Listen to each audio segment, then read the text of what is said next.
నిన్నటి రోజు ఉపన్యాసంలో రామచంద్రమూర్తి సీతాలక్ష్మణ సహితుడై కొందరు ఋషుల యొక్క ఆశ్రమాన్ని దాటారు. శరభంగ మహర్షి, సుతీక్ష్ణుడు. ఆయన ఆశ్రమాన్ని 2 మాటలు దర్శనం చేశారు.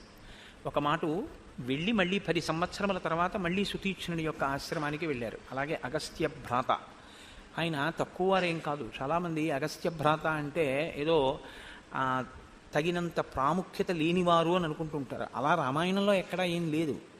ఆయన మహానుభావుడు, చాలా గొప్ప తపస్వి. కానీ ఆయన ఇంట్లోనే అన్నగారు చాలా గొప్ప తేజస్సు కలిగినటువంటి వాడు, విశేషమైనటువంటి తపోబలం ఉన్నవాడు. కాబట్టి ఇక అన్నగారికి తమ్ముడుగా ఉండిపోయాడు తప్ప ఇంకా ఆయనకి అంటే వేరే పేరు ప్రకాశించలేదు. అది దోషం కాదు కూడా, చాలా గొప్ప విషయమే. ఒక ఇంట్లో అన్నగారు చాలా గొప్పవాడైతే ఆ అన్నగారికి తమ్ముడు అని పిలవబడడం చాలా మర్యాదతో కూడుకున్నటువంటి విషయం. తండ్రి గారికి కొడుకు అని చెప్పినా, ఫలానా మామగారికి అల్లుడు అని చెప్పినా, ఫలానా అన్నగారికి కొడుకు అని చెప్పినా దోషం ఏమీ కాదు. అది కీర్తికారకం. తన వంశంలో అటువంటి వారు ఉన్నారు అని చెప్పి, తనకి ఆత్మబంధువులలో అటువంటి వారు ఉన్నారు అని చెప్పి చాలా సంతోషించదగినటువంటి విషయాలలో అదొకటవుతుంది.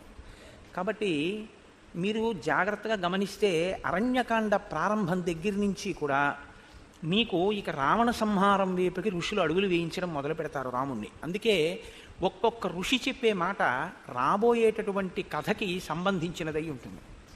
శరభంగుడి దగ్గరికి వెడితే ఇంద్రుడు కనపడతాడు. ఇంద్రుడు రాక్షస సంహారం గురించే రామచంద్రమూర్తికి కావలసిన సమర్థత ఎలా ప్రకాశించాలో శరభంగ మహర్షితో మాట్లాడుతూ ఉంటాడు. రామ, నీ దర్శనం కోసమే నేను ఎదురు చూస్తున్నాను, నీ దర్శనం అయిపోయింది, నేను ఇంకా బ్రహ్మలోకానికి వెళ్ళిపోతున్నాను అని శరభంగ మహర్షి వెళ్ళిపోతారు. సుతీక్ష్ణుడు ఆయన ఒక ఆశ్చర్యకరమైన మాట ఒకటి అంటాడు. అన్నీ చెప్పి ఆశ్రమం గురించి, ఇక్కడికి అప్పుడప్పుడు లోభ పెట్టడానికి లేళ్ల యొక్క గుంపులు వస్తుంటాయి రామా, జింకలు వస్తుంటాయి అంటాడు. అంటే రాముడు అంటాడు, నాకేం వాటి గురించి పెద్ద చింత లేదు, నా చేతిలో ధనుర్బాణాలు ఉన్నాయంటాడు. నవ్వి ఊరుకుంటాడు సుతీక్ష్ణుడు. కానీ రామాయణ కథలో రాబోయే కాలంలో ఆ జింకయే లోభ పెట్టి రామాయణ కథని ఒక గొప్ప గతికి తిప్పింది.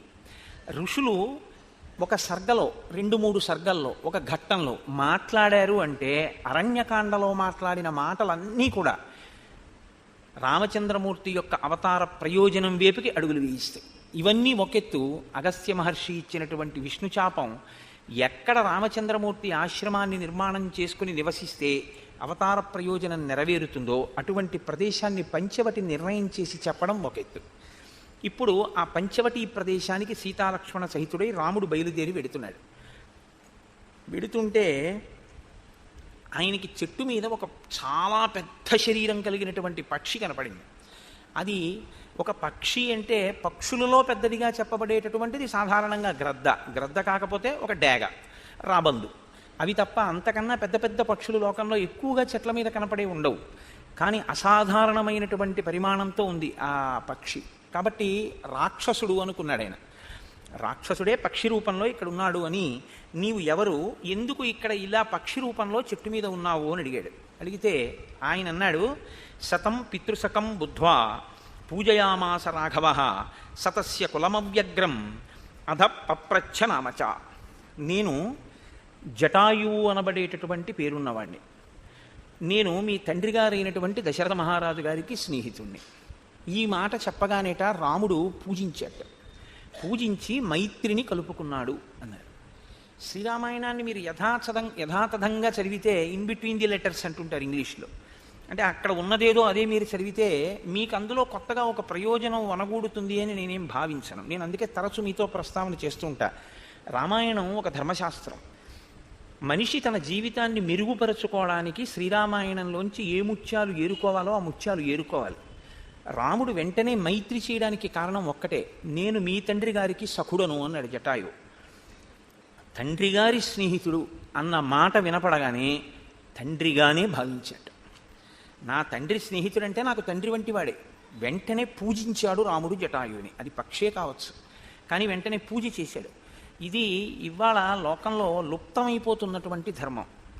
సాధారణంగా తండ్రి గారి స్నేహితులు అన్న వాళ్ళకి అంత గౌరవం ఇవ్వగలిగినటువంటి స్థితిలో అన్ని కుటుంబాల్లోనూ లేదు.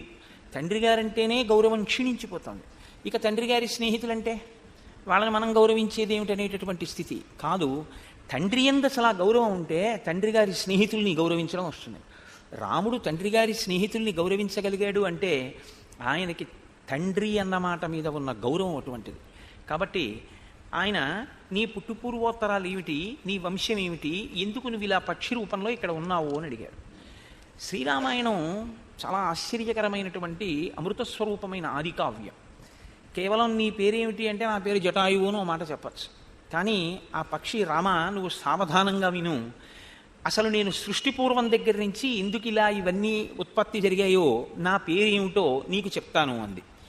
మీకు శ్రీరామాయణాన్ని బాగా చదివితే అనేకమైనటువంటి అనుమానాలు తొలగిపోతాయి.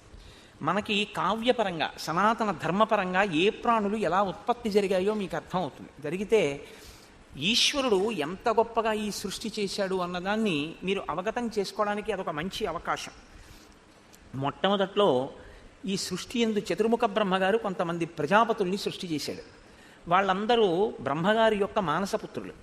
వాళ్ళు కర్దముడు, విక్రీతుడు, శేషుడు, సంశ్రయుడు, స్థాణువు, మరీచి, అత్రి, క్రతువు, పులశ్చుడు, అంగిరసుడు, ప్రచేతసుడు, పులహుడు, దక్షుడు, వివస్వంతుడు, కశ్యపుడు. వీళ్ళు ప్రజాపతులు. ఈ ప్రజాపతులందరినీ ఆయన ఏమన్నాడంటే, మీరు ఈ లోకంలో అనేక రకములైనటువంటి సంతానములు వృద్ధి పొందేటట్టుగా మీ మీ యొక్క తేజస్సులను వినియోగించండి అన్నాడు. ఇందులో దక్ష ప్రజాపతికి 60 మంది కుమార్తెలు. దక్ష ప్రజాపతి యొక్క 60 మంది కుమార్తెలలో 8 మంది కుమార్తెల్ని కశ్యప ప్రజాపతి వివాహం చేసుకున్నారు. ఆ 8 మంది పేర్లు అదితి, దితి, ధనువు, కాళిక, తామ్ర, క్రోధవశ, మను, అనవ. 8 భార్యలు. ఈ 8 భార్యల యందు కూడా కశ్యపుడు ఏం చెప్పాడంటే, మీరు ఉత్తమమైనటువంటి సంతానాన్ని వృద్ధి చెయ్యండి అన్నాడు. కానీ అందులో ఆయన మాట విన్నవాళ్ళు కొందరు, వినని వాళ్ళు కొందరు. మీరు ఇక్కడ ఒక ధర్మ సూక్ష్మాన్ని నేను స్పష్టంగా చెప్పకపోతే కొద్దిగా ఇబ్బంది కలుగుతుంది. భార్య యందు సంతానమును పొందడం కోసమే వివాహం చేసుకుంటారు. అసలు వివాహం చేసుకోవడానికి సంకల్పం ఏం చెప్తారంటే ప్రజాపత్యర్థం అని చెప్తారంటే ధర్మబద్ధమైనటువంటి అర్థమును పొందుట కొరకు. దేని వలన? కామమును ధర్మబద్ధం చేసి అర్థాన్ని పొందుతారు. అర్థం అంటే డబ్బు కదండి. సంతానం అర్థం ఎలా అవుతుంది అని మీరు నన్ను ప్రశ్న వేయచ్చు. కామము ధర్మబద్ధమై భార్య యందు ప్రసరిస్తే అలా ప్రసరించినటువంటి ధర్మబద్ధమైన కామము చేత కలిగినటువంటి అర్థమునకే సంతానము కొడుకు లేదా కూతురు. ప్రత్యేకించి కొడుకుకి ఆ అర్థం బాగా అన్వయం అవుతుంది అంటారు. ఎందుచేత అంటే తను సంధ్యావందనం చెయ్యలేని పరిస్థితి ఏర్పడినప్పుడు కొడుకు సంధ్యావందనం చేస్తాడు. తండ్రి పేరు మీద సంధ్యావందనం చేయడానికి అధికారం కొడుకు ఒక్కడికే ఉంటుంది. కాబట్టి కొడుకు ఆ సంధ్యావందనం చెయ్యొచ్చు. మంచాన పడిపోయి ఉన్న సంధ్యావందనం మానడానికి వీల్లేదు శాస్త్రంలో. మృత్యుముఖంలో ఉండి మంచంలో ఉండిపోయాడు అనుకోండి, ఏది మానకూడదు అంటే సంధ్యావందనం మాత్రం మానడానికి వీల్లేదు, చెయ్యాలి. అప్పుడు కూడా చెయ్యాలి. అందుకే చస్తుంటే సంధ్యమంత్రం అండి అని ఒక సామెత వచ్చింది. చచ్చిపోతున్నా కూడా ఆ సూర్యోదయ సూర్యాస్తమయాలు ఆయా కాలముల యందు సంధ్యావందనం చేయవలసిందే. మరి అప్పుడు తండ్రి గారికి అసలు ప్రాణంతో ఉన్నాడు తప్ప సంధ్యావందనం చేసేటటువంటి స్థితి కాదు. మరి ఎవరిప్పుడు గట్టెక్కించాలి అంటే కొడుకు ఉండాలి అని కోరుకునేది. ఎందుకంటే 2 కారణాలకి కొడుకు ఉండాలని కోరుకుంటారు. ఈ 2 కారణాలకి కొడుకు లేకపోతే అసలు కొడుకు అన్నవాడు ఉండడం వల్ల శాస్త్రీయమైన ప్రయోజనం ఏమీ నెరవేరదు. వాడు నాన్నగారి డబ్బులు పుచ్చుకోవడానికి కొడుకు అయితే అంతకన్నా అసహ్యకరమైన విషయం లోకంలో ఇంకోటి లేదు. 2 ప్రధాన ప్రయోజనాలు ఉంటాయి. 3వ ప్రయోజనం ఒకటి ఉంటుంది.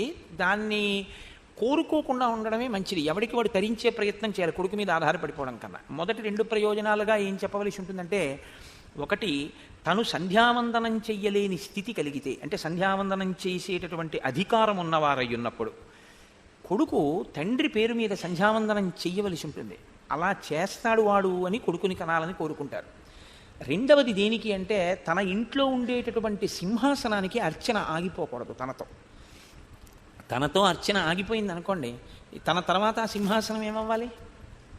ఇంకా ఆ గోత్రనామాలతో అర్చన చేసేవాళ్ళు ఎవరు లేరు, కొడుకులు లేరు. కాబట్టి ఆ సింహాసనానికి అర్చన ఆగిపోతుంది అక్కడతోటి. కాబట్టి పరంపరాగతంగా వస్తున్నటువంటి సింహాసనానికి అర్చన ఆగిపోకుండా ఉండడం కోసం కొడుకు కావాలి అని కోరుకుంటారు. 3వ ప్రయోజనం అనుషంగిక ప్రయోజనం. దానికి పెద్ద విలువ ఇవ్వద్దు అని నేను మీతో మనవి చేయడానికి ఒక కారణం ఉంది. 3వది ఆయన పుత్రుడై ఉంటాడు అని నమ్మాలి. ఎందుకంటే తండ్రి శరీరం పడిపోయిన తర్వాత ఆయన గయ వెళ్ళి శ్రాద్ధం పెడతాడు అని. కానీ వాడు పెడతాడు అని మీరు నమ్ము కూర్చుంటే వాడు పెట్టకపోతే, కాబట్టి మన ఓపిక ఉండగా మనం జాగ్రత్త పడ్డం మనకి మంచిది. వాడు పెడితే మంచిదే, పెట్టకపోయినా మనంతటా మనం జాగ్రత్త పడ్డం మంచిది. దంతంబుల్ పడనప్పుడే తనువు ఎందారూఢి ఉన్నప్పుడే కాంతాసంగము రోయనప్పుడే జరాక్రాంతంబు కానప్పుడే వింతల్ మేన చెరించునప్పుడే కురుల్ వెల్వెల్ల కానప్పుడే చింతింపన్వల మీ పదంబుజములన్ శ్రీకాళహస్తీశ్వర అంటాడు ధూర్జటి. నిజంగా ధూర్జటి కాళహస్తీశ్వర శతకం లాంటి గ్రంథం అద్భుతం. ఎవరైనా ఈశ్వరుణ్ణి స్తోత్రం చేస్తారు, ధూర్జటి అలా కాదు. ఈశ్వరుడి దగ్గరికి వెళ్ళి తన బలహీనతలు చెప్పుకున్నాడు. ఈశ్వర, నన్ను ఎలా గట్టెక్కిస్తావయ్యా అన్నాడు. వివిధ సందర్భాలలో మనిషికి ఉండేటటువంటి బలహీనతలు ఈశ్వరుడి దగ్గరికి వెళ్ళి చెప్పడం మీరు ఎవరి విషయంలో చూడరు.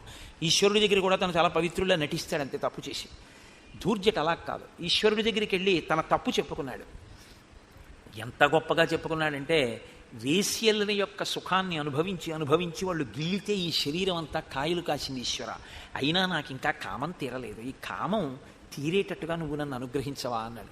తమ కంబొప్ప పరంగనాజనుల పరద్రవ్యంబులన్ మృత్యులింగ మహోద్యోగము చేయునెం మనము దానింపట్టి వైరాగ్య పాశంబులన్ చుట్టి బిగించి నీ చరణస్తంభంబునన్ కట్టివైచి ముదంబెన్నడు కల్గజేయ గదవో శ్రీకాళహస్తీశ్వర అంటాడు.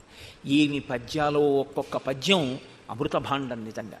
అందులో నాకైతే చాలా గొప్పగా అనిపించేది ఏమిటంటే, ఆయనకి ఎంత తత్వం అర్థమైందో కానీ నిజంగా ఆలంచును మెడకట్టి దానికి అపత్యశ్రేణి కల్పించి బాలవ్రాతము నిచ్చిపుచ్చుకొని సంబంధంబు కావించి అంటాడు. ఈశ్వరా, నన్ను ఇలా కట్టేశావయ్యా, ఎంత చమత్కారంగా కట్టావంటాడు.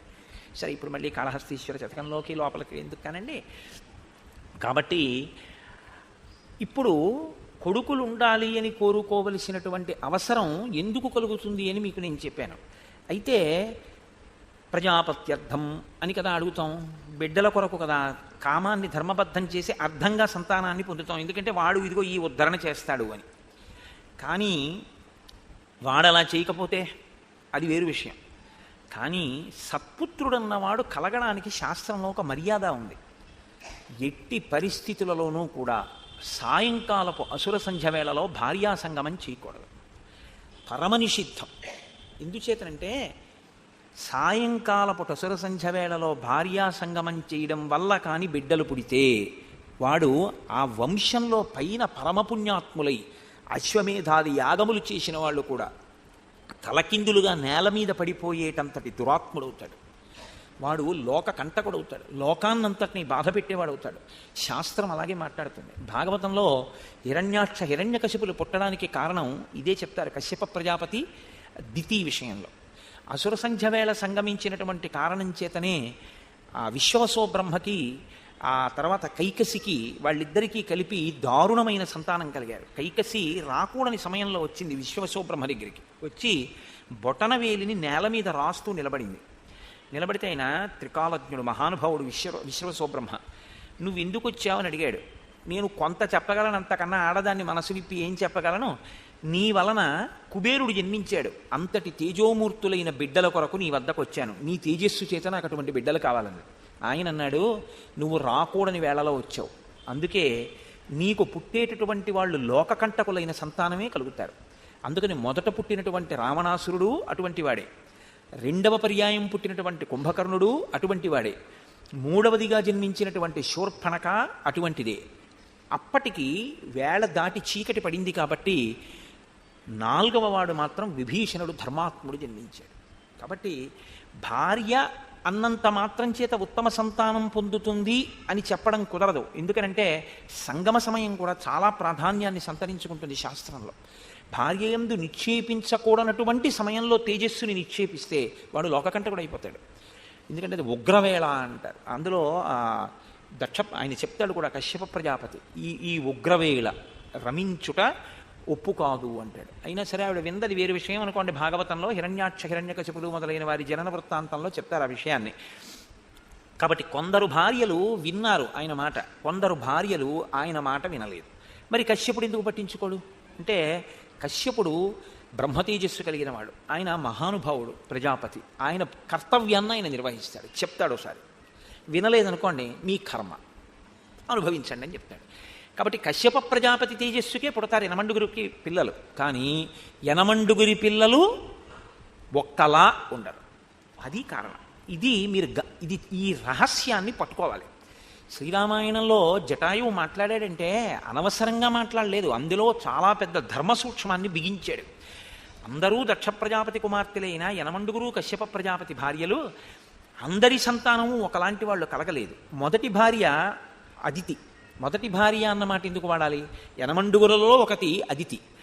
అదితికి 12 ఆదిత్యులు అంటే ద్వాదశాదిత్యులు ఆమె బిడ్డలు, యనమండుగురు వసువులు ఆమె బిడ్డలు, 11 రుద్రులు ఏకాదశ రుద్రులు ఆమె బిడ్డలు, 2 అశ్వినులు అశ్వినీ దేవతలు ఆవిడ బిడ్డలు, మొత్తం 33 మంది దేవతలు కూడా ఆమెకే కలిగారు. అంటే ఆమె కశ్యప ప్రజాపతి యొక్క మాటలను ఔదల దాల్చింది, భర్తని అనుగమించింది, భర్తని ఉపాసించింది. ఆ కారణం చేత 33 మంది దేవతలు ఆవిడికి కలిగారు.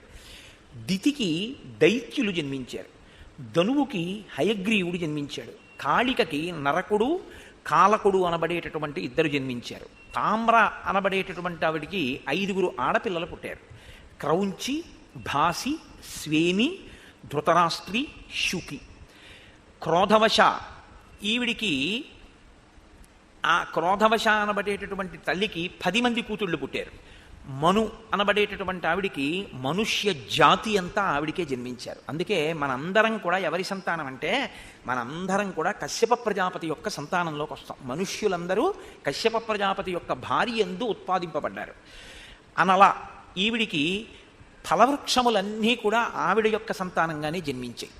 ఇందులో మళ్ళీ చిత్రం ఏమిటంటే తామ్రకి జన్మించినటువంటి 5 ఆడపిల్లల క్రౌంచి, భాసి, స్వేని, ధృతరాష్ట్రి, శుకి అనబడే వాళ్ళల్లో క్రౌంచికి గుడ్లగూబలు పుట్టాయి, భాసికి భాషపక్షులు పుట్టాయి, శ్వేనికి డేగలు గ్రద్దలు పుట్టాయి, ధృతరాష్ట్రికి హంసలు పుట్టాయి, శుకికి నత అన్న కూతురు, నతకి వినత అన్న కూతురు, వినతకి గరుడు అరుణుడు అని 2 కొడుకులు, అరుణుడికి సంపాతి జటాయువు 2 బిడ్డలు. అందులో నేను సంపాతి తమ్ముడు జటాయువుని.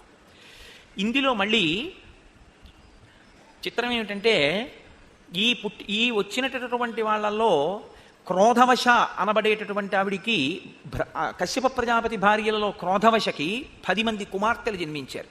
వాళ్ళు ఆ కుమార్తెల పేర్లు మృగి, మృగమంద, హరి, భద్రమద, మాతంగి, శార్దూలి, శ్వేత, సురభి, సురస, కద్రువ. మళ్ళీ ఈ 10 మంది కూతుళ్ళకి మృగికి లేళ్లు పుట్టాయి, మృగమందకి ఎలుకుబంట్లు, చమరం మృగాలు, శృమరములు పుట్టాయి. ఇందులో ఈ చమరం మృగము అంటామే, దానికే చామరము అని మనం ఒకటి ఈశ్వరుడు సేవలో వేస్తుంటాం. దాని వెంట్రుకలతో చేస్తారు. వెంట్రుక దూష్యము, దోషభూయిష్టం. వెంట్రుక అనబడేటటువంటిది పెద్దలకు ఎప్పుడైనా మీరు దేవతార్చన చేసేటప్పుడు వెంట్రుక వస్తే వెంటనే వదిలేస్తారు అక్కడతో. పూజ చేసేటప్పుడు వెంట్రుక వస్తే మళ్ళీ స్నానం చేసి వచ్చి పూజ చేయాలి. వెంట్రుక అంత దోషభూయిష్టం. సరే, నేను దాని గురించి అంత పెద్ద ఎక్కువ ఇప్పుడు ఉపన్యాసం చెప్పదలుచుకోలేదు అనుకోండి. కానీ చామరీ మృగం యొక్క వెంట్రుకకున్న గొప్పతనం ఏమిటంటే అది సేద తీరుస్తుంది, దాని మించి వచ్చేటటువంటి గాలి అలసట తీరుస్తుంది. అందుకే ఈశ్వరుడికి చాలా పెద్ద సేవ ఏదైనా చెయ్యాలి అనుకుంటే అసలు నిజానికి ఉన్న సేవలలో కల్లా పెద్ద సేవ ఏమిటో తెలుసా అండి? చామరం వేయడమే. ఎందుకంటే చామరం వేసేటప్పుడు ఒక లక్షణం ఉంటుంది, చామరం మించి గాలి వచ్చేట్టు వేయకూడదు. ఓ ఇలా విస్సురుగా ఆయన బట్ట కదిలిపోయేటట్టు వేయకూడదు. గాలి చామరం మించి వెళ్ళి ఆయనకి తగలాలి. అంటే అందుకే చామరం వేస్తే ఇలా ఎత్తి ఇలా అంటారు, అంటే అది కుచ్చులా ఇలా విడుతుంది, మళ్ళీ ఇలా అంటారు, అంటే ఇది ఇలా విచ్చుకుని ఇలా ఇలా ఇలా పడాలన్నమాట. చామరం పడితే దాని మించి గాలి ఈశ్వరుడికి తగులుతుంది. ఈశ్వరుడికి ఆ గాలి తగిలితే ఆయన సేద తీరుతాడు. ఎందుకో తెలుసా అండి? మీరు ఆయనకి సేవలు ఒకదాని తర్వాత ఒకటి చేసేస్తుంటే ఆయన బడలిక కలుగుతుంది. ఆయనకి ఆ పదార్థాలన్నీ మీద పోసుకుని చేసుకుని ఆయన బడలుతాడు. అందులో మంత్రం క్రియ రెండూ కానీ ఒకదాని పక్కన ఒకటి సరిగ్గా జరగకుండా వేగంగా జరిగిపోతున్నాయి అనుకోండి, చాలా అసహ్యంగా ఉంటుంది ఈశ్వరుడికి కూడా.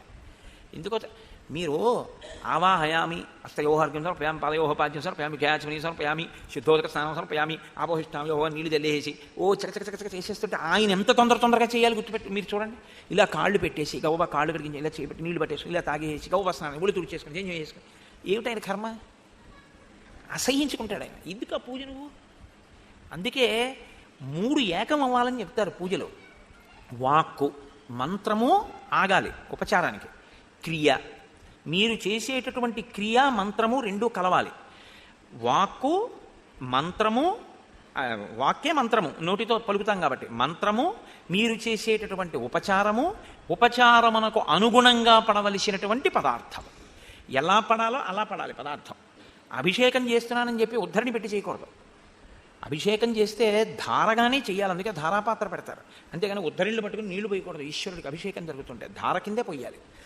కాబట్టి ఏది ఎలా చేయాలో అలా చేసి మీరు ఇక్కడ చూడాలి ఈశ్వరుని యొక్క ఉపచారాన్ని.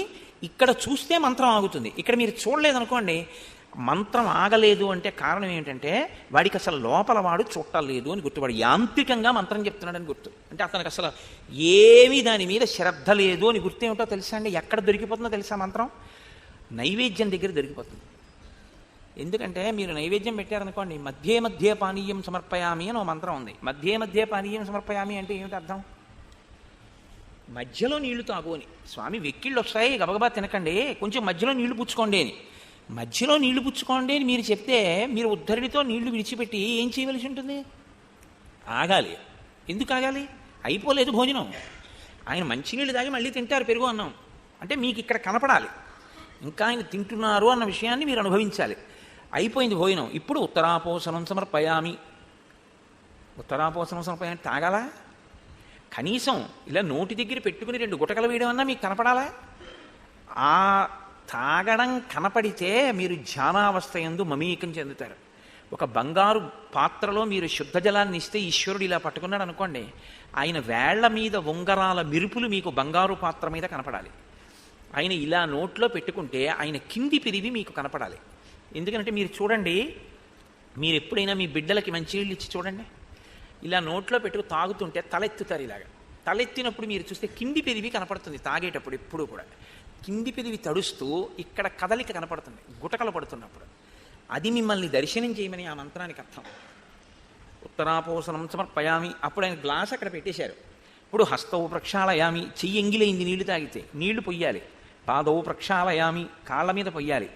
శుద్ధ ఆచమనీయం సమర్పయామి, మళ్ళీ తాగమనాలి. ఇక్కడ చిత్రం ఏమిటో తెలుసా అండి? మీకు శ్రద్ధ ఉందో లేదో మీరే మీకు మీరు తీర్పు చెప్పడం కోసమని ఒక మంత్రాన్ని వదిలేసింది శాస్త్రం. ఏ మంత్రమో తెలుసా? మీరు చేతులు తుడవాలి, కాళ్ళు తుడవాలి. కాళ్ళు కడుక్కుని చేతులు కడుక్కున్న తర్వాత తుడుచుకోమని తువాలి ఎవరు? మీరు దర్శనం చేసిన వారైతే ఓసారి ఉత్తరీయం తీసి ఇలా అంటారు. అన్నాడు అంటే పూజలో నిష్టలో చేస్తున్నాడని గుర్తు. మంత్రము పరుగు, ఇది పరుగు చేశాడంటే అసలు ఆయన ఓ విగ్రహం ఏదో పెడుతున్నాడు, తినేదే మళ్ళీ ప్రసాదం అనుకుంటున్నాడని గుర్తు. అంటే ఆ పూజ స్వీకరింపబడలేదు అని గుర్తు. ఒక తంతు అంటారు దాన్ని, ఒక తంతు చేశాడు అని తప్ప అది పూజ కాదు. ఎందుకంటే 3 ఏకీకృతం కాలేదు పూజలో. నిజంగా ఏకీకృతం ఎక్కడవుతుందో అక్కడికే ఈశ్వరుడు వచ్చి తీసుకుంటాడు. కాబట్టి ఈ స్థితి కల్పింపబడితే ఆరాధన యందు ఈశ్వరుని యొక్క అనుగ్రహం మనకి కలుగుతుంది. అందులో ఆయన బడలిక పొందుతుంటాడు మనం చేసిన సేవకి. ఆ బడలిక తీరడానికి చామరము అనబడేటటువంటి దాంతో ఒకసారి ఆ గాలి ఆయన మీదకి వెళ్ళేటట్టు విసురుతారు. అందుకని చామరీ మృగము యొక్క వెంట్రుకలకు మాత్రమే ఆ శక్తి ఉంది. అందుకని ఆ చామరీ మృగంగా పుట్టడం చాలా అదృష్టం. అది ఈశ్వరుడి సేవకు పెడతాయి దాని వెంట్రుకలు. ఇప్పుడు ఈ చమరం మృగములు ఎవరికి పుట్టేట? మృగమంద అనబడేటటువంటి కశ్యప ప్రజాపతి యొక్క ఒక భార్య అయిన క్రోధవశ అన్నావిడికి పుట్టిన 10 మంది కూతుళ్లలోని 2వ కూతురు యొక్క బిడ్డలు ఈ చామరీ మృగములు. ఈ సృష్టిలో చాలా కశ్యప ప్రజాపతి యొక్క అనుగ్రహమే. హరి అన్న అమ్మాయికి సింహములు బలమైన కోతులు పుట్టే, అందుకే హరీశ్వర అంటుంటారు. భద్రమద, ఈవిడికి ఇరావతి అన్న కూతురు పుట్టింది. ఈ ఇరావతికి ఐరావతము అనబడేటటువంటి కొడుకు పుట్టాడు. మాతంగి, ఈవిడికి ఏనుగులు పుట్టాయి, అందుకే మాతంగములు అంటుంటారు. శార్దూలి, ఈవిడికి పెద్ద పులులు కొండముచ్చులు పుట్టాయి. శ్వేత, ఈవిడికి దిగ్గజములు పుట్టాయి, అంటే భూమిని మోసేటటువంటి ఏనుగులు అన్ని దిక్కుల్లో ఉండేవి. సురభి, ఈవిడికి రోహిణి గంధర్వి అని 2 ఆడపిల్లలు. ఈ రోహిణికి గోవులు పుట్టాయి, గంధర్వికి అశ్వములు పుట్టాయి. ఈ మాటలు చెప్తున్నప్పుడండి గోశాలతో సహా అన్ని సంతోషిస్తాయి. ఎందుకంటే సృష్టి ఎలా జరిగిందో చెప్తున్నారు. సురస, అనేక శిరస్సులు కలిగినటువంటి నాగులు జన్మించేటి ఈవిడికి, అందుకే నాగమాత సురస వచ్చింది అంటుంటారు. సుందరకాండలో వస్తుంది అన్నమాట. కద్రువ, సాధారణ సర్పములు జన్మించాయి. వాటితో పాటు 1000 పడగలు కలిగినటువంటి ఆదిశేషుడు కూడా ఆమెకి జన్మించాడు. ఆయన భూమిని మోస్తుంటాడు. రామా, ఇది సృష్టి క్రమం, ఇలా పుట్టే ఇవన్నీ. అందులో మేము అరుణుని యొక్క కుమారులం సంపాతి జటాయువు. సంపాతి నా అన్నగారు, జటాయువు నేను తమ్ముణ్ణి. నేను మీ నాన్నగారు అయినటువంటి దశరథ మహారాజు గారి యొక్క స్నేహితుణ్ణి. నేను ఎందుకు ఇప్పుడు నీ దగ్గరికి వచ్చానో తెలుసా? నువ్వు దండకారణ్యంలోకి ప్రవేశించావు. ఇదం హి దుర్గం కాంతారం మృగరాక్షస సేవితం సీతాంచ తాత రక్షిష్యే తయి యాతే సలక్ష్మణే. ఎంత త్రికాలవేదులై చెప్పారో వాళ్ళు. ఆయన ఎంత గొప్ప మాట. ఇప్పటి వరకు మీరు రామాయణాన్ని చూస్తే రాముడు ఎప్పుడూ సీతమ్మ దగ్గర లక్ష్మణుణ్ణి ఉంచకుండా తాను వెళ్ళాడు. ఒకవేళ లక్ష్మణుడు వెడితే రాముడు ఉంటాడు. సీతమ్మ పక్కన రాముడో లక్ష్మణుడో లేకుండా సీతమ్మ ఒక్కతే ఉండడం అన్నది లేనేలేదు. కానీ ఆయన అంటున్నాడు, జటాయువు నీవు లక్ష్మణ సహితుడవై వెళ్ళిపోవలసిన పరిస్థితి వస్తే సీతమ్మని నేను కాపాడతానన్నాడు. వచ్చేస్తుంది అరణ్యకాండలోనే. ఒక రోజు 2 రోజులు వచ్చేస్తుంది ఈ సందర్భం. ప్రతి వాళ్ళు ఒక రాబోయే సందర్భాన్ని చెప్పేస్తున్నారు. కాబట్టి ఇప్పుడు రామసేవ యందు తరించడానికి వస్తున్నాడు జటాయువు. నా స్నేహితుడికి ఇంత గొప్ప కొడుకు పుట్టాడు. ఆయన కోరుకున్నది ఏమిటో తెలుసా అండి? దీన్ని బట్టి రాముడి చేతుల మీదుగా నా అంత్యేష్టి సంస్కారం జరగాలి. రాముడు కృష్ణుడు కూడా ఈ లోకానికి ఒక గొప్ప ధర్మాన్ని ఉపదేశించారు. మీరు జాగ్రత్తగా చూస్తే అనాథప్రేత సంస్కారం చేశారు వాళ్ళు. రాముడు జటాయువుకి సమంత్రకంగా దహనక్రియ చేశారు. అలాగే కృష్ణ పరమాత్మ కూడా చేశారు భాగవతంలో. కాబట్టి రామకృష్ణులు ఇద్దరూ కూడా అనాథప్రేత సంస్కారం అన్నది ఎంత గొప్పదో, మనం చెయ్యవలసినటువంటి చాలా గొప్ప ధర్మాల్లో అది ఎంత గొప్పదో మనకి చూపించారు. కాబట్టి రామ, నేను పెద్దవాడిని అయిపోయాను, ఎలాగో వెళ్ళిపోతాను, వెళ్ళిపోయింది ఏదో నీ సేవలో వెళ్ళిపోతాను. వెళ్ళిపోయి రామాయణాన్ని రావణుడు సీతాపహరణం చేస్తే ఈ వార్తని చెప్పేటటువంటి ఏకైక సాక్షిగా మిగిలి నీ సేవలో నేను మరణిస్తాను, నీ వలన అంత్యేష్టి సంస్కారాన్ని పొందుతాను అని జటాయువు సంకల్పం చేసుకున్నాడు. లేకపోతే ఈ మాట ఎందుకు వస్తుంది నోటి వెంట? నీవు లక్ష్మణ సహితుడవై వెళ్ళిపోతే నేను సీతమ్మని కాపాడతాను, కాబట్టి నేను కూడా మీతో ఉంటాను అంటే సతత్ర సీతాం పరిదాయ మైథిలీం సహైవ తేనాతి బలేన పక్షిణ జగామతాం పంచవటీం సలక్ష్మణో రిపూందిదక్షన్ శలభా నివానవ. శ్రీరాముడు పంచవటికి వెళ్ళి సీతమ్మ తల్లి యొక్క రక్షణ బాధ్యతని జటాయువు యందు పెట్టేట. ఓ జటాయు పక్షి, నీవు సీతమ్మ తల్లి యొక్క రక్షణ ఏమరపాటు లేకుండా జాగ్రత్తగా చూస్తుండు అని మహర్షి అంటారు. రిపూందిదక్షన్ శలభా నివానల. ఇంకా అగ్నిహోత్రంలోకి వచ్చి మిడతలు ఎలా పడిపోతాయో అలా రాక్షసులు తెగటారిపోయేటటువంటి సమయం ఆసన్నమై రాముడు అక్కడ ఉన్నటువంటి ఆ పర్ణశాలని, ఆ ఆశ్రమ ప్రాంతాన్ని, పంచవటీ ప్రాంతాన్ని చేరుకున్నాడు అంటారు. ఇప్పుడు ఋతువు మారింది. అక్కడ పర్ణశాల నిర్మాణం చేసుకోవాలి.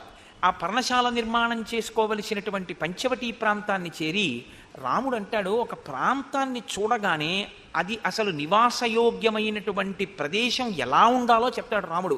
అసలు రామాయణంలో ఉండని ధర్మ సూక్ష్మం ఉండదండి. ఆయన అంటాడు, ఇక్కడ సర్పములు ఎక్కువగా తిరుగుతున్నాయి, మృగములు ఎక్కువగా తిరుగుతున్నాయి, రెండూ ప్రమాదకరమే. కాబట్టి ఇప్పుడు నలుచదరముగా ఉన్నటువంటి స్థలం మనకి కావాలి. నలుచదరంగా ఉన్న స్థలం మీద నువ్వు కట్టేటటువంటి పర్ణశాల లక్ష్మణ విశాలంగా ఉన్నది మనం కట్టుకోవాలి. ఎందుకో తెలుసా? విశాలంగా ఉంటే తప్ప రమతే యత్ర వైదేహి త్వమహం చైవ లక్ష్మణ తదృశో దృశ్యతాం దేశ సన్నికృష్ట జలాశయ. సీతమ్మ తల్లి ఆ పర్ణశాలలోనే తిరగాలి. ఆవిడ తిరగడానికి సరిపోవాలి ఆ పర్ణశాల, ఆవిడికి సౌకర్యంగా ఉండాలి. నేను తిరగాలి, నాకు సౌకర్యంగా ఉండాలి. నువ్వు తిరగాలి, నీకు సౌకర్యంగా ఉండాలి. వీటితో పాటు అగ్నిహోత్రం చేసుకునేటటువంటి అగ్నిశాలలు ఉండాలి. వేది అంటే దేవతార్చన చేయడానికి పెట్టుకోవలసినటువంటి వేదికా నిర్మాణం ఉండాలి. ఇల్లు కట్టుకోవడానికి స్థలం బాగుంది కదా అనుకుంటే నీళ్లు తెచ్చుకోవడానికి చాలా ఇబ్బంది కలిగే చోట ఇల్లు కట్టుకోకూడదు. ఎంత పెద్ద మాట అన్నాడో చూడండి. ఇల్లు కట్టుకుని మంచినీళ్లు మాత్రం రోజు ఎక్కడికో 5 కిలోమీటర్లు వెళ్ళి ఓ డబ్బాతో నీళ్లు తెచ్చుకోవలసినటువంటి స్థితి ఉందనుకోండి, ఆ ఇల్లు ఎంత బాగుండనివ్వండి, ఆ ఇంట్లో సుఖం ఉండదు. ఎందుకంటే తాగి నీరు దొరకకపోతే, స్నానం చేయడానికి నీళ్లు లేకపోతే ఇంకా ధర్మం ఏం నిలబడుతుందండి? సంధ్యావందనం ఎలా చేస్తారు మీరు? అర్ఘ్యం ఎలా ఇస్తారు? నేను మీతో ఒకసారి ప్రస్తావన చేశాను, ఈ నీటి యొక్క సౌకర్యం ఎందుకు ఉండాలని అంటుంటారు అన్న దాని గురించి. ఆ తిరుక్కురల్లో తమిళ కవి కూడా ఇదే ప్రతిపాదన చేస్తుంటారు ఆ నీటి గురించి. కాబట్టి రమతే యత్ర వైదేహి త్వమహం చైవ లక్ష్మణ తాదృశో దృశ్యతాం దేశ సన్నికృష్ట జలాశయ. నీళ్లు ఉండాలి. ఇంటి ముందు మామిడి చెట్టు, పనస చెట్టు, పున్నాగ చెట్టు, ఇటువంటి దేవతా వృక్షములు కొన్ని ఉండాలి. ఇంటి ముందు ఉండవలసినటువంటి చెట్లు కొన్ని ఉంటాయి, వాటిని దేవతా వృక్షములు అంటారు. వాటికి స్థల నిర్ణయం లేదు, అవి ఇక్కడ ఉండొచ్చా ఇక్కడ ఉండకూడదా అని లేదు, అవి దేవతా వృక్షములు, ఎక్కడైనా ఉండొచ్చు ఇంట్లో.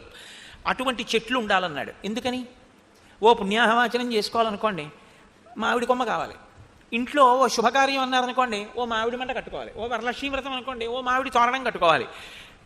లేకపోతే ఓ మహాశివరాత్రి వచ్చిందనుకోండి, గడపకో మామిడి తోరణం కట్టుకోవాలి. పై గడపని లక్ష్మీ కమ్మి అంటారు. లక్ష్మీ కమ్మి అంటే ఇంట్లో ఉన్నటువంటి యజమాని యొక్క వైభవం ఎవరు నిర్ణయం చేస్తారంటే భార్య నిర్ణయం చేస్తుంది. ఇంటి రాజద్వారపు పై కమ్మి నిర్ణయం చేస్తుంది. కింది కమ్మికి పసుపు రాస్తాం కానీ తోరణం దేనికి కడతాం? పై కమ్మికే. ఇంట్లో శుభమని గుర్తేమిటంటే పై కమ్మికి కట్టేటటువంటి తోరణం. అందుకే పై కమ్మి అలంకృతం అయి ఉండాలి ఎప్పుడూ ఇంటికి. అది ఎప్పుడు తోరణంతోటో, ఒక పూలదండతోటో, ఒక భగవన్మూర్తితోటో ఉండాలి రాజద్వారం. ఇప్పుడు దాని కింద నుంచి వెళ్ళేటట్లుగా ఉండాలి ఎవరైనా లోపలికి వచ్చేవాళ్ళు. కాబట్టి లక్ష్మణ, మనకి ఈ సౌకర్యాలన్నీ ఉండేటట్టుగా చూడు, అటువంటి చోట ఇల్లు కట్టు అంటే లక్ష్మణుడు అన్నాడు, అయ్య బాబు ఇదేమిటి, ఇవన్నీ ఎక్కడ చూడను, ఇవన్నీ ఎక్కడ కట్టను రామా, ఇదేమిటి ఇది అనలేదు. ఆయన అన్నాడు, పరవానస్మి కాకుత్స పైవర్ష శతం స్థితే స్వయంతు రుచిరే దేశే క్రియతామితిమాం వద. రామా, మీరు 100 సంవత్సరములు కూడా సంతోషంగా అలాగే ఉండి నా చేత సేవలు అందుకోవాలి. నేనుగా ఇల్లు కట్టడం ఏమిటి? నేను ఎప్పుడూ నీ సేవకుడను.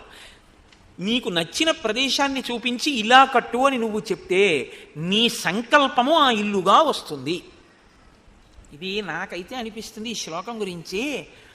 నేను ఒకనకొకప్పుడు ఇల్లు కట్టుకుని గృహప్రవేశం చేస్తే ఈ శ్లోకమే వేసుకున్నాను కూడా శుభలేఖ మీద.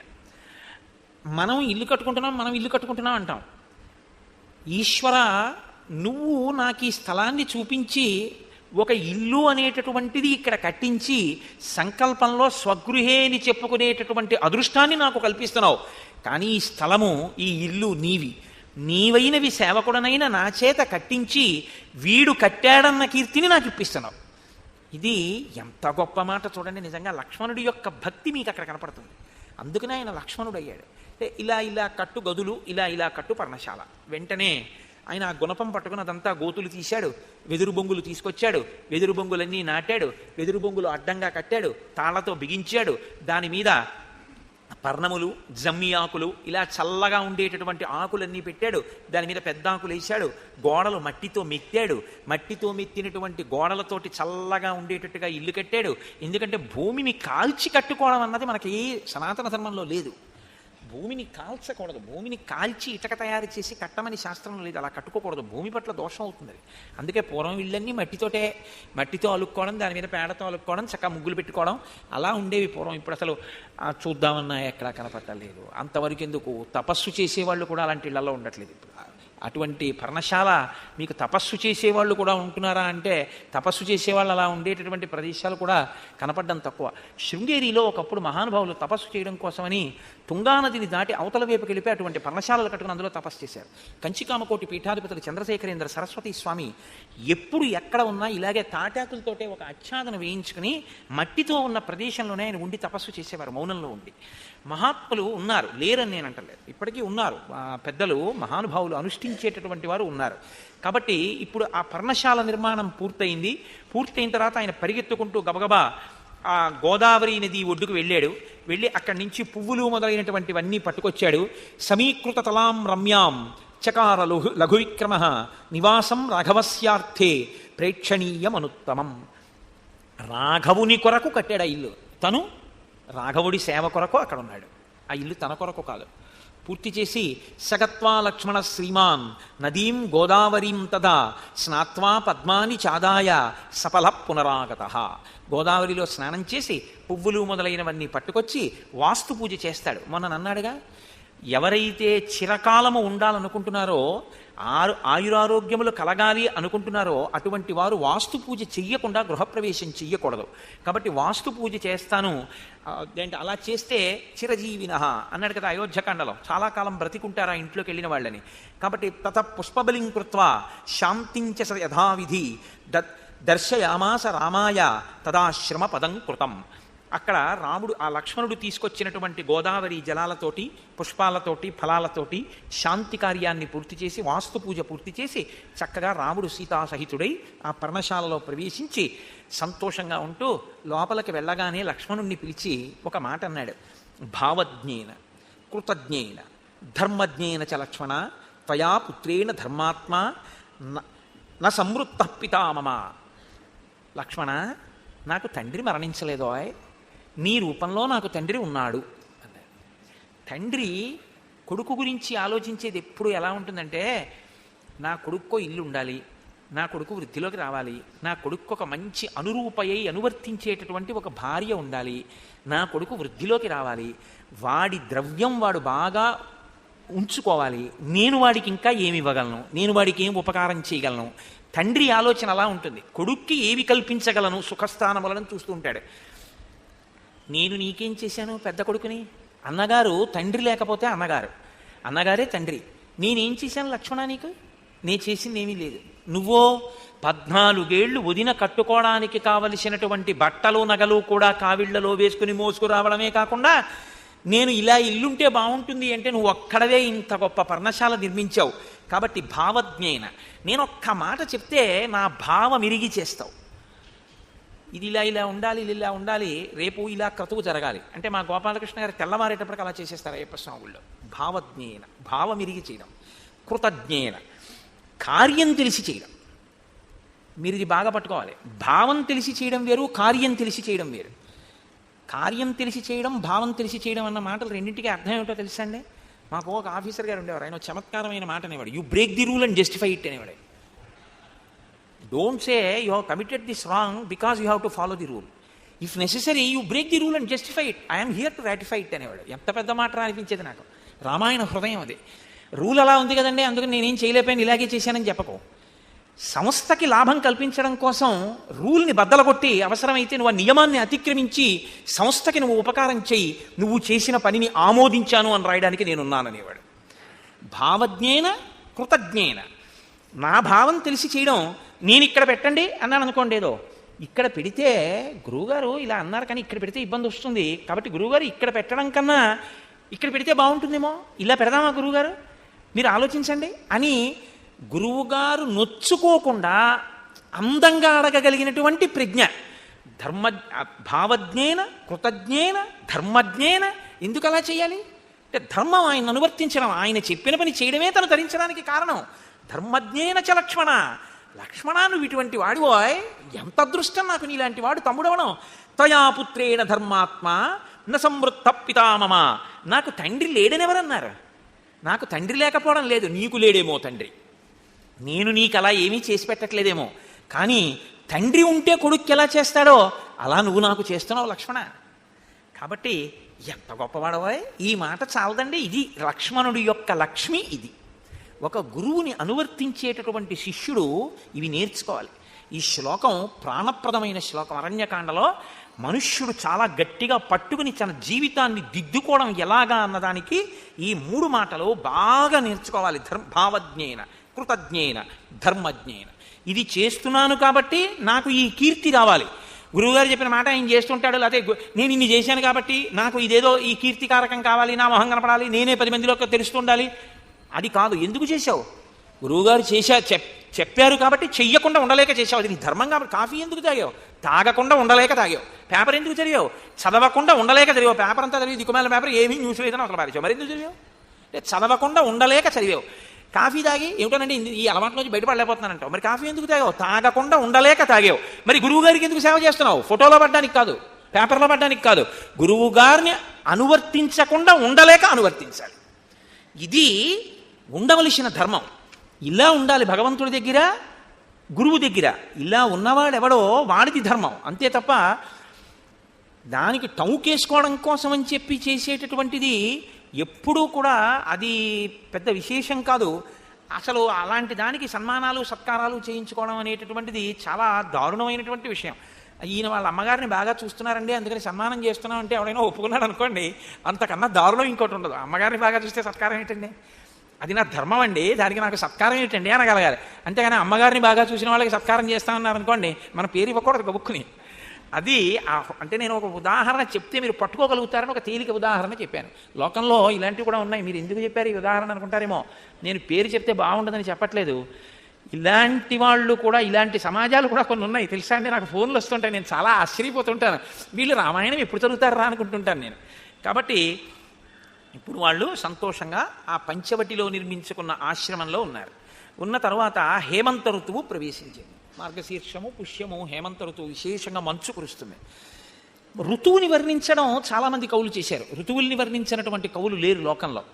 కానీ వాల్మీకి మహర్షి ఋతువుని వర్ణించడంలో ఒక పెద్ద చమత్కారం ఉంటుంది. ఏమిటో తెలుసా అండి?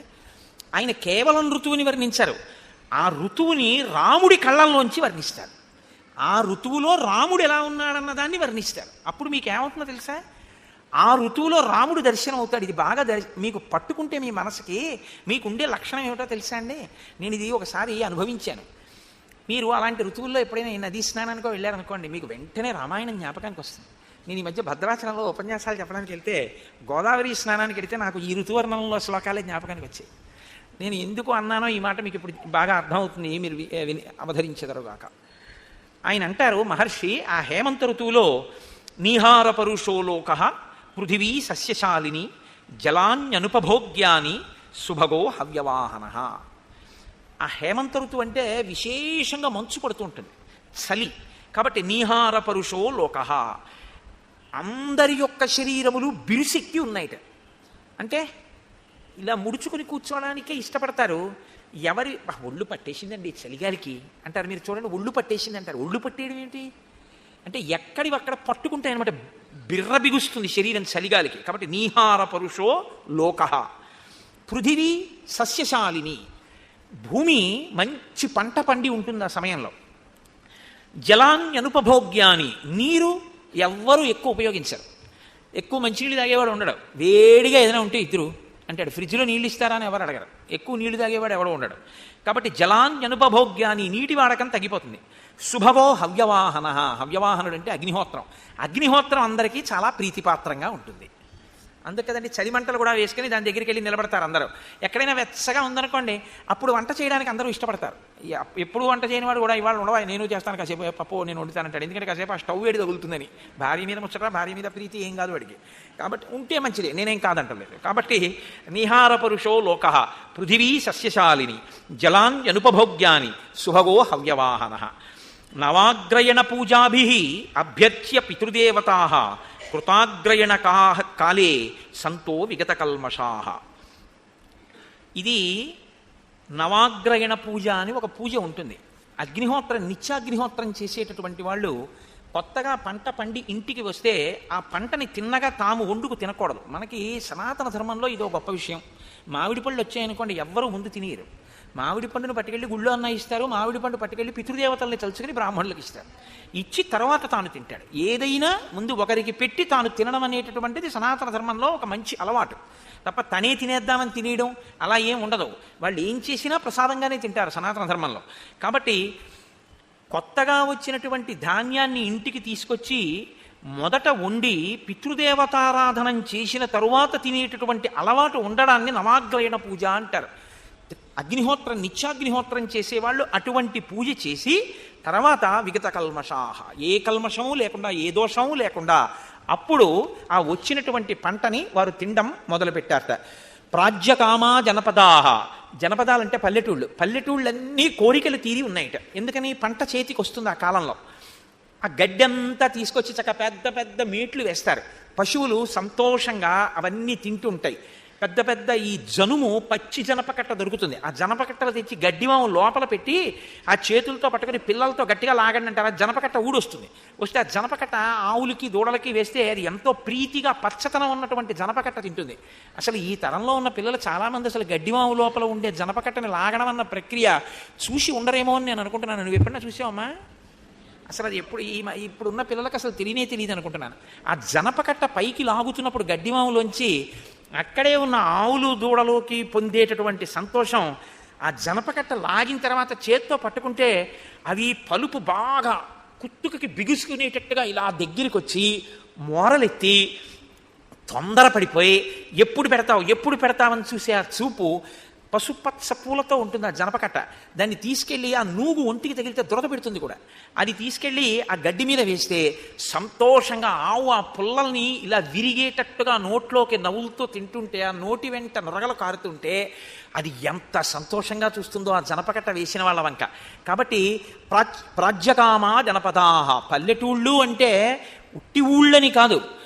ఊరు అంటే శం చతుష్పదే శం ద్విపదే అని సనాతన ధర్మం. ఎప్పుడూ మనుషులు బాగుండాలని కోరుకోరు, 4 కాళ్ళున్నవి కూడా సంతోషంగా ఉండాలి. కాబట్టి ఆవులు, దూడలు, పశువులు, మనుష్యులు అందరూ సంతోషంగా ఉన్నారట. ఇంత పచ్చిగడ్డి ఈ జనపకట్టలు ఇవన్నీ బాగా దొరుకుతాయేమో, ఆవులు ఇవన్నీ తిని బాగా పాలిస్తున్నాయిట. సంపన్న తరగోరసాహ, ఆవుల పాలు సమృద్ధిగా దొరుకుతున్నాయిట. ఆవుల పాలు సమృద్ధిగా దొరికితే ఏమవుతుంది అంటే, నాతో ఒక వేదం చెప్పే గురువుగారు ఒక ఆయన, ఒక మహానుభావుడు, ఆయన చాలా బాగా నేర్పారు శిష్యుడికి వేదం. ఆయన ఒకసారి నాతో అన్నారు, వీడికి ఇంత కష్టపడి ఎందుకు నేర్పానో తెలుసా కోటేశ్వరారు వేదం? వీడిని సైకిల్ మీద కూర్చోబెట్టుకుని నేను ఆయాసపడుతున్నప్పుడు నా ఊపిరి వాడికి తగిలేటట్టుగా తీసుకెళ్ళి పచ్చి గంగ ముట్టుకోకుండా వీడికి సూర్య నమస్కారాలు నేర్పాను. ఎవరో కాదు, మొన్న ఇక్కడ పూజలు చేయించిన సుబ్రహ్మణ్య శర్మ గారికి వారికి గురువుగారు కృష్ణావధానులు గారు నేర్పారు. ఎందుకు నేర్పానో తెలుసా వీడికి ఇవన్నీ? ఓసారి పల్లెటూరు వెళ్ళాం వీడి చిన్నతనంలో పూజ చేయించడానికి. వాళ్ళు, అయ్యా మీరు విడిదిలో భోజనంలో వేసుకోండి అని ఇంత ఆవునేతి సీసా పట్టుకొచ్చి ఇచ్చారు. వీడన్నాడు చిన్నతనంలో, గురువుగారు ఇంత ఆవు నెయ్యి దొరికితే హోమం చేయడానికి బాగుంటుంది కదండి అన్నాడు. వీడికి ఇటువంటి బుద్ధి ఉందని మంత్రభాగం నేర్పానండి అన్నాడు. ఎంత గొప్ప మాట చూడండి. నిజంగా ఒక శిష్యుడికి నేర్పడానికి ఆయన తీసుకున్న ప్రమాణానికి నేను ఎంత సంతోషించానో నిజంగా. కాబట్టి సంపన్నతరగోరసాహ, ఆ ఆవులు సమృద్ధిగా పాలు, పెరుగు అన్నీ దొరుకుతున్నాయి. ఆవుల వలన పాలు దొరికితే అన్నీ దొరికినట్టే. విచరంతి మహీపాల యాత్రాస్థ విజిగీషవ, జైత్రయాత్ర చెయ్యడం కోసం రాజులందరూ కూడా ఆ ఋతువు చాలా అనుకూలంగా ఉంటుంది అని బయలుదేరుతున్నారు. ప్రకృత్యా హిమకోశాఢ్యో దూర సూర్యస్య సాంప్రతం యథార్థనామా సువ్యక్తం హిమవాన్ హిమవాన్ గిరి. సూర్యుడు బాగా దూరంగా జరిగి ఉంటాడు కాబట్టి హేమంత ఋతువులో హిమాలయ పర్వతములు కరిగి చుక్క నీటిని విడిచిపెట్టడం కూడా మానేసి గట్టిగా గడ్డకట్టేట. ఇప్పుడు వాటికి హిమాలయములు అన్న పేరు సార్థకమైంది ఆ ఋతువు వల్ల. మిగిలిన ఋతువుల్లో ఉన్న నీరు కారిపోతూ ఉంటుంది, కరిగిపోతూ ఉంటాయి. కానీ ఆ ఋతువులో మాత్రం హిమాలయాలంటే గడ్డ కట్టి ఉంటాయి కాబట్టి ఆ ఋతువులో ఆ పర్వతాలకి, ఆ పర్వతాల పేరుకి శోభనివ్వడానికి ఆ ఋతువు బాగా పనికొచ్చింది అన్నారు మహర్షి. అంటే ఎంత చలిగా ఉంటుంది మీరు ఆలోచించండి. అత్యంత సుఖ సంచార మధ్యాహ్నే స్పర్శత సుఖా దివసా శుభగాదిత్యా ఛాయా సలిల దుర్భగా. ఆయన అంటారు అత్యంత సుఖ సంచారా. తిరగడం అంటే బయట తిరగడం అనేటటువంటిది చాలా సంతోషంగా ఉంది. ఎప్పుడు ఉదయం వేళ సాయంకాలం వేళ కాదు. ఇప్పుడు ఈ ఋతువు ఉందనుకోండి, తెల్లవారుజామున బయలుదేరేటటువంటి ట్రైన్స్కి టికెట్లు దొరకవు. గుంటూరులో తెల్లవారకట్ట 5 గంటలకు ఎక్కితే కాకినాడ 9 అయ్యేప్పటికి వెళ్ళిపోతారండి అన్నారు అనుకోండి, ఆ ట్రైన్కి టికెట్లు దొరకవు. ఎందుకంటే చల్లపాటి వేళ వెళ్ళిపోతామండి ఎండెక్కకుండా అంటారు. అదే హేమంత ఋతువు అనుకోండి, అమ్మో తెల్లవారకట్టు లేచి రైలు ఎక్కలే ఉండవు బాబోయ్, ఆ చలిగాలి బిర్రబిగిసిపోతాం, వద్దుస్మండి. మధ్యాహ్నం 12ంటికి భోజనం చేసి బయలుదేరేదైనా ఉంటే చూడండి, మళ్ళీ సాయంకాలం మరీ చంద్రోదయం అవ్వకుండా మళ్ళీ మంకీ క్యాప్లు, స్వెట్టర్లు ఇవన్నీ ఎక్కడ పెడతాం, దాన్ని సాయంకాలం అయ్యేప్పటికీ ఇంటికి చేరిపోతాం అంటారు. అప్పుడు మహర్షి ఎంత గొప్పగా మాట్లాడతారో. అత్యంత సుఖ సంచార మధ్యాహ్నే స్పర్శత సుఖ. ఆ సూర్యకిరణములు తనకి తగిలితే చాలట పొంగిపోతున్నట్ట మధ్యాహ్నం వేళ ప్రజలందరూ. దివసాహ శుభగాదిత్యాహ ఛాయా సలిల దుర్భగా. లోకులందరికీ 2 మాత్రం చాలా కష్టంగా ఉన్నాయిట. ఏమిటి? ఛాయా, ఎక్కడైనా నీడగా ఉంటే వాళ్ళు అందులోకి వెళ్ళటం లేదు. ఇప్పుడు ఇంత చలి ఎక్కువగా ఉంటుంది అక్కడ. ఛాయా సలిల, సలిలం అంటే నీళ్లు కూడా దుర్భగాహ, వాళ్ళకి చాలా కష్టంగా ఉన్నాయి. ఎందుకని? నీళ్ళప్పుడు ఎవరు పోసుకుంటారండి? నీళ్లు పోసుకోరు, నీళ్ళు ఎక్కువ తెచ్చుకోరు, నీళ్ళు ఎక్కువ వాడుకోరు. నీళ్లు జమించి స్నానం చేయండి అన్నారు అనుకోండి, బాబా ఇప్పుడు ఏంటంటే బాబా స్నానం చల్లేసుకోవచ్చా అండి 3 మాటలు అంటారు. తేలిగ్గా స్నానం చేసిన ఫలితం ఇవ్వడానికి మంత్రం ఏముంది అని అడుగుతాడు ప్రతివాడు హేమంత ఋతువులో. ఎందుకంటే అప్పుడు స్నానం చేయలేడు. ఇప్పుడు నది స్నానం చేయమన్నారు అనుకోండి, 4ంటికి వెడదామండి అంటే ఎందుకంటే 3:30కి వెళ్ళిపోదాం అంటాడు. అంటే చల్లగా ఉంటుంది, అప్పుడు తెల్లవారకట్ట స్నానం హాయిగా ఉంటుంది, ప్రతివాడు బయలుదేరతాడు. హేమంత ఋతువులో ఎవడో వెళ్ళడం.